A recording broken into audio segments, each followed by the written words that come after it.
Hey, everybody. Welcome to the Hurdyburg Broadcast Network, and we are starting our Power Hour with Danny L. Smith. For those of you listening in the first time to this live, you can mosey over to the Facebook group page. That's the Power Hour Broadcast. Danny L. Smith, just do that, type in your search, and you'll find the group. It's public. Join up. Catch up on the other 18 podcasts we've already done here today. Tonight we're going to discuss No Limits, Emotional Capacity, Your Ability to Manage Your Emotions. John Maxwell, certified coach and 30-year loan officer with, 30 years in the loan officer business and with Caliber Home Loans. Danny, take it away. Hey, dude, how you doing? I'm good, man. You limping? So's better. Are you gimping? I'm gimpy. Well, you know what? I'm walking today. First time I'm able to put one foot in front of the other. Yes, sir. Thanks for asking. Well, I was impressed to see you on Friday, but bad as your foot was hurting. Perseverance, yeah. Right? Perseverance. Well, we're going to be talking tonight some more about, this is number 4. This 4th time we've talked about a section of John's book. Tonight we're going to be talking about emotional capacity and our ability to manage our emotions. That's pretty important. I was working with a group this morning, talking with a group, and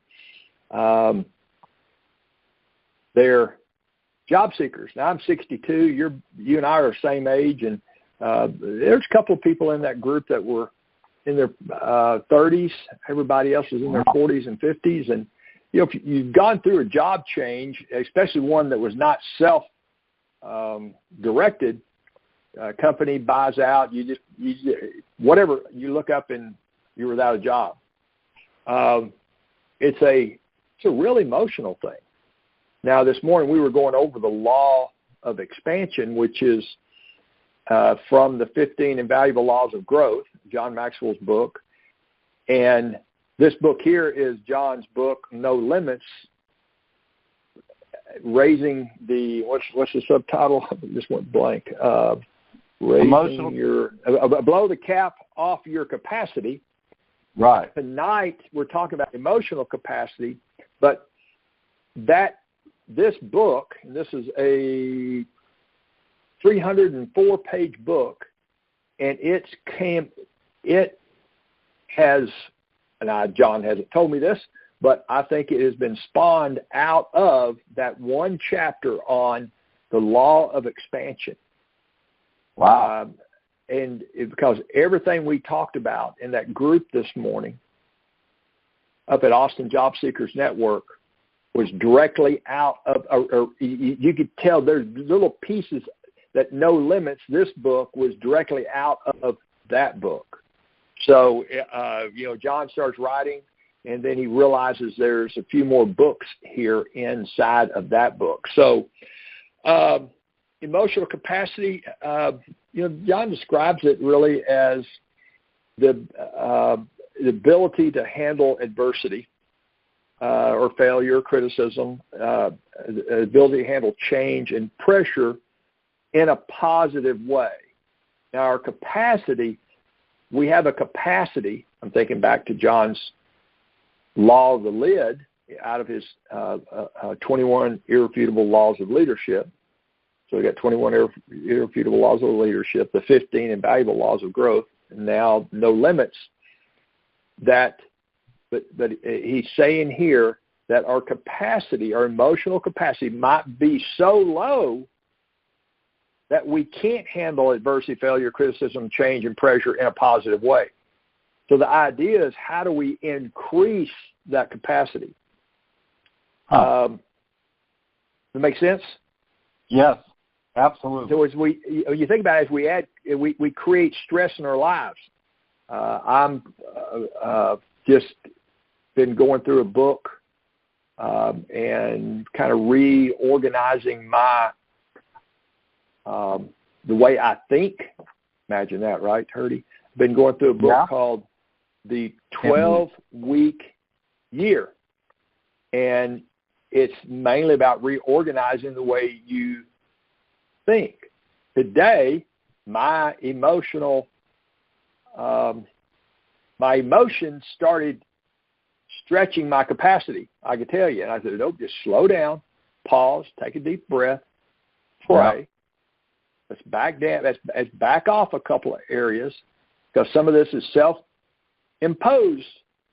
That's causing this stress. Things I was going to get done today, it was too much, and so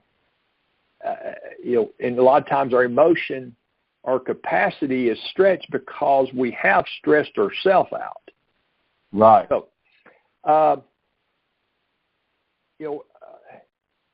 our inability to deal with stuff like that, the inability to deal with people, that the phone calls that start coming in opportune times. I'm trying to get on this call a while ago, and I'm trying to finish up with a client, or actually a referral partner, and I could tell he was taking a breath. He was getting ready to go in another direction about another subject, and I went, hold on a second. I've got to get on a call, another call that's been pre-planned. Can I call you back? And he goes, yeah, no problem. Let's just talk tomorrow. And I'm thinking, really, I'm stressed out about trying to get him off the phone. It's no big deal.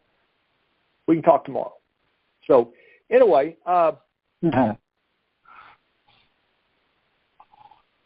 here's something John says. The first and maybe most important thing about emotionally strong people that what they do is take an active approach to their emotions. Maybe you can't control your emotions completely, but you can change them through your actions. All of us are hit in the gut by unwanted surprises, blindsided by negative relationships, and knocked down by the blows we did not see coming. There are times when we want to tell the world how unfair life is, but only by taking action can we pull ourselves out of the pits we find ourselves in. The faster we recover from the shock of the emotion, process through it, and move towards action, the quicker our recovery time will be, and the more emotionally strong we will become.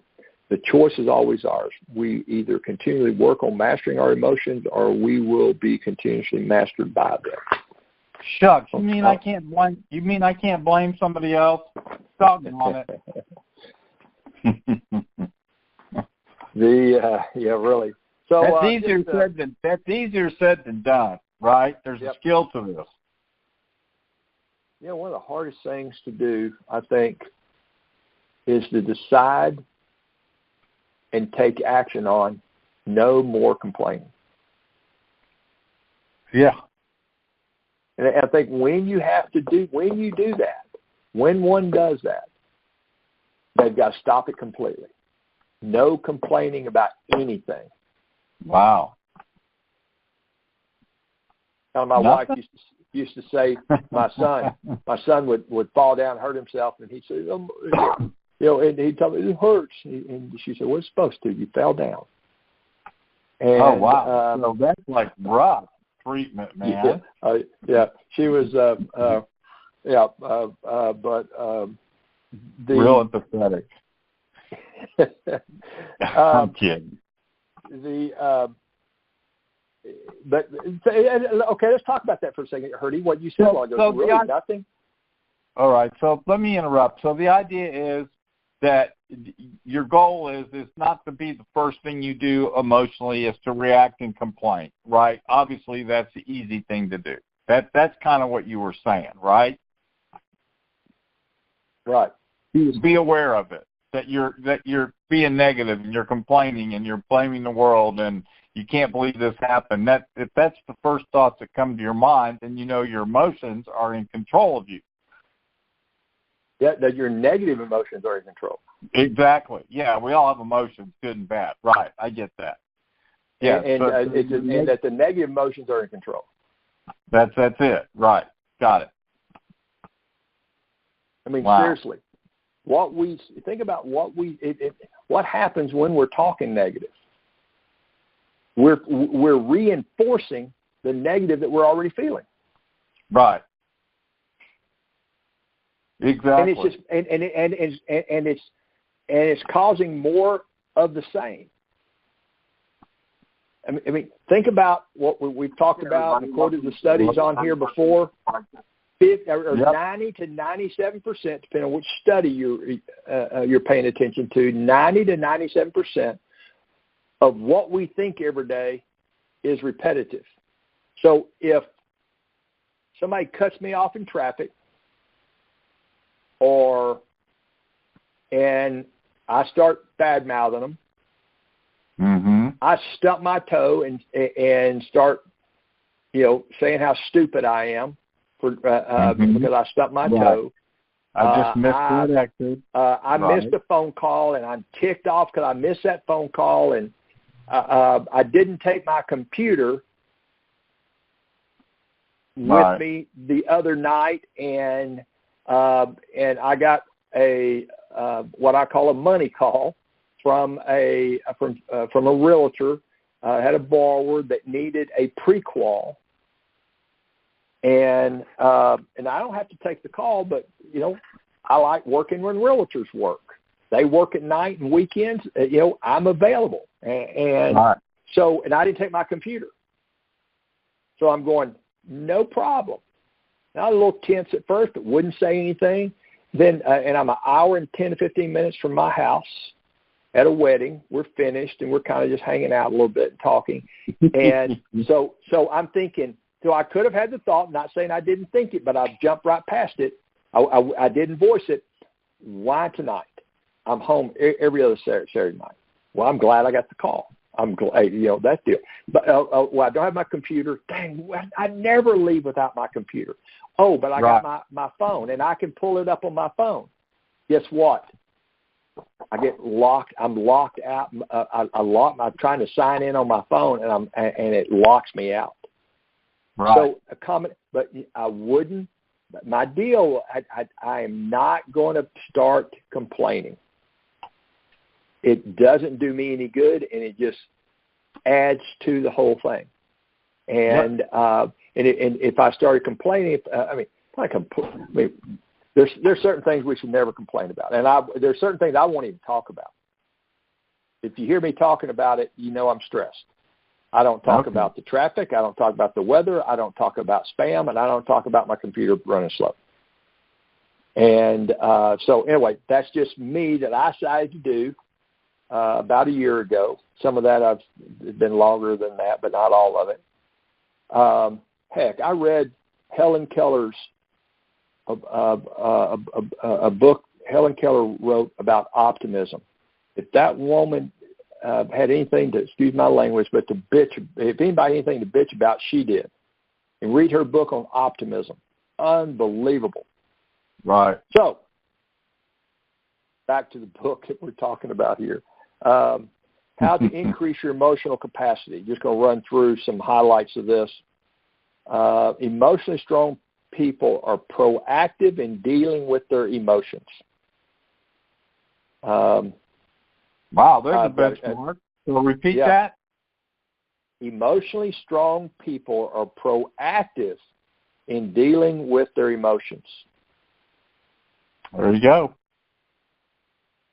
He quotes a guy here, remember that motions are the precursors of emotions. That means you can do things to influence your own emotions. Maybe you can't control them, but you can change them through your actions. Says one of his favorite examples of this was written by author and speaker Og Mandino. I don't know if you've ever read any Og Mandino books, but I've got 3 or 4 up here. The Greatest Salesman in the World, The Return of the Rag Picker, A Better Way of Life. Great little bitty paperbacks. So here's something Og Mandino said. If I feel depressed, I will sing. If I feel sad, I will laugh. If I feel ill, I will double my labor. He goes through some different ones. If I feel insignificant, I will remember my goals. If I feel inferior, I will wear new garments. If I feel uncertain, I will raise my voice. Today, I will be a master of my emotions. Right. So, that's good. How to increase your emotional capacity? First was emotional strong people are proactive in dealing with their emotions. Number 2, emotionally strong people do not waste time feeling sorry for themselves. Number 3, emotionally strong people do not allow others to control their relationships. Number 4, emotionally strong people do not waste time on things they cannot control. Emotionally strong people, number 5, emotionally strong people do not keep making the same mistakes. Got to work on this one. Number 6, emotionally strong people don't allow the highs or lows to control their lives. 7, emotionally strong people understand, appreciate, and grow through their struggles. Yep.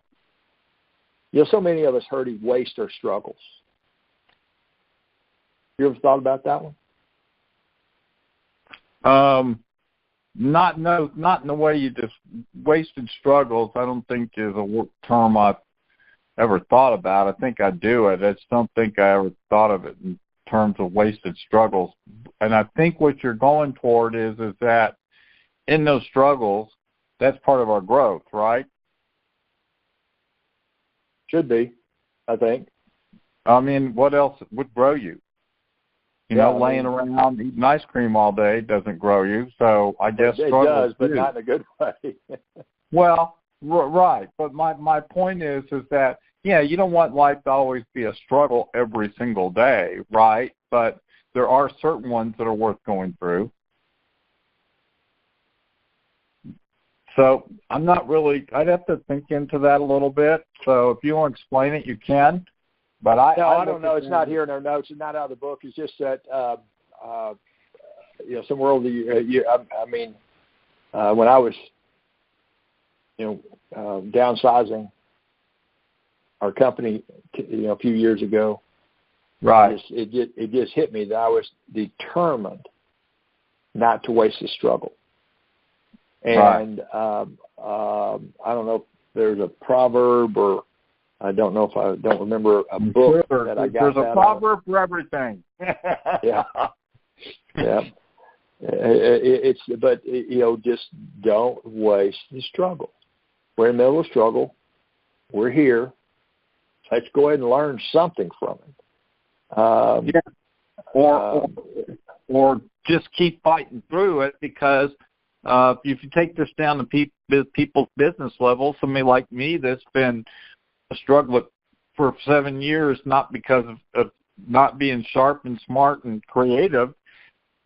It's just it's just an ongoing struggle in the economy and with what people are going through in my target market, you know. But I'm going through it, right? I'm working through it. I'm figuring it out. So that part of it I don't like, but on the other hand, when I look back, I go, that was good for me to go through because I learned something. Yeah. If that makes any sense. Yeah, I mean, you're right there. It's what John says. Emotionally strong people understand, appreciate, and grow through their struggles. Many people resist change, want immediate results, and hope for a life devoid of problems. However, those desires make a person emotionally weak.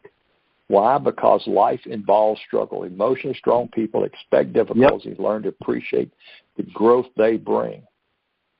They don't we don't believe life's fair. Who taught you that? Yeah. I remember telling my son one time, I said, you know, dude, how many times I got to tell you? If it doesn't kill you, he goes, I know it'll make me stronger, but it still hurts. Yeah. Got it. Right. You know? Yeah. So, yep. I mean, not fair. If we've got somebody that can, well, bring up Austin again. He called me the other day. He had something, and I can tell if which hat he's kind of wanting me to wear based on how he starts the conversation. I could tell it was a mentor hat, and it was the hat to mentor him through something, which means I had been through it before. And I will tell him, dude, I can only give you my opinion, and I don't have any experience in it. Here, and intuitively, this is what I think, but I don't have experience. This case, I did. I asked him a couple of questions. He thought about it, answered it, and said, anyway, I was able to. He was a little bit jacked up about something, and this is, it's one of those, well, this is kind of stupid that guy said that to that person, And now I've got what? I said, let's back up for a minute. You don't know he said it. You only know that somebody is saying that he said it. I said, it's just a quick conversation. Call him. Hey, did you say that? And as it turned out, guy says, that is nowhere near what that conversation was about. That's what he got out of that conversation. Wow.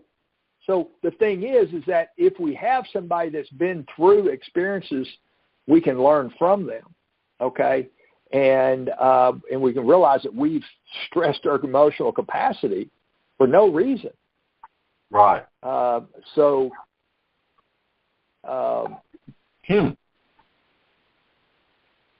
But, anyway, going on to what Maxwell's saying here in the book, emotionally strong people do not expect immediate results. They approach life.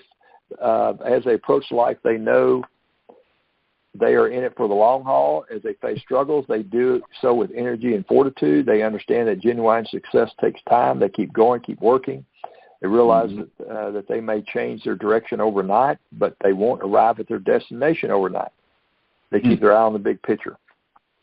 You're talking about remaining emotionally resilient we can't hold on to an old emotional baggage and remain emotionally resilient at the same time.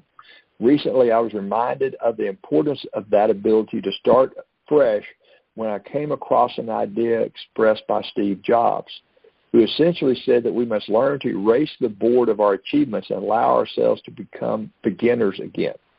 Did something that shocked me because I've heard Maxwell talk about his materials and all the years of buying magazines in dentist offices and doctors' offices and finding magazines or even somebody not saying, no, you can't have that magazine. I'll pay you for it. Says, no, I can't take your money and you can't take that. Then him searching out a magazine because of an article he saw. And he was so glad when he was able to get a camera on a phone so he could just take pictures of articles because he's constantly reading stuff and learning and making notes and then filing that stuff away. Right. And he says, for about a month, I looked over everything in my old filing cabinets. In them were over 45 years of material I had filed for future use in writing and speaking. As I tried to process what I would take in the move, he was moving homes, and what I would get rid of, I realized these files had become a security blanket for me. As long as I had those files, I knew I'd have material to fall back on. But recently, I had been challenging myself to write and speak more out of my own life experiences, to go deep inside of myself and pull out thoughts and ideas and not reach for my files. He got rid of all of his files. He said, no longer will I look to the files for help. Now I just ask God, who made me to keep me remaking me, who made me to keep remaking me. I kind of like what he is doing. I've discovered that moving from security to risk, from the known to the unknown, requires courage and faith and emotional capacity. I'm going to post some questions on the Facebook. All right. That's all I've got. This is a good lesson for me too. Yeah, I'm gonna get this one. Yeah, send me the link. I'll get it up. And yeah, if you want to post some questions on a poll underneath the post, knock yourself out. That'll be great.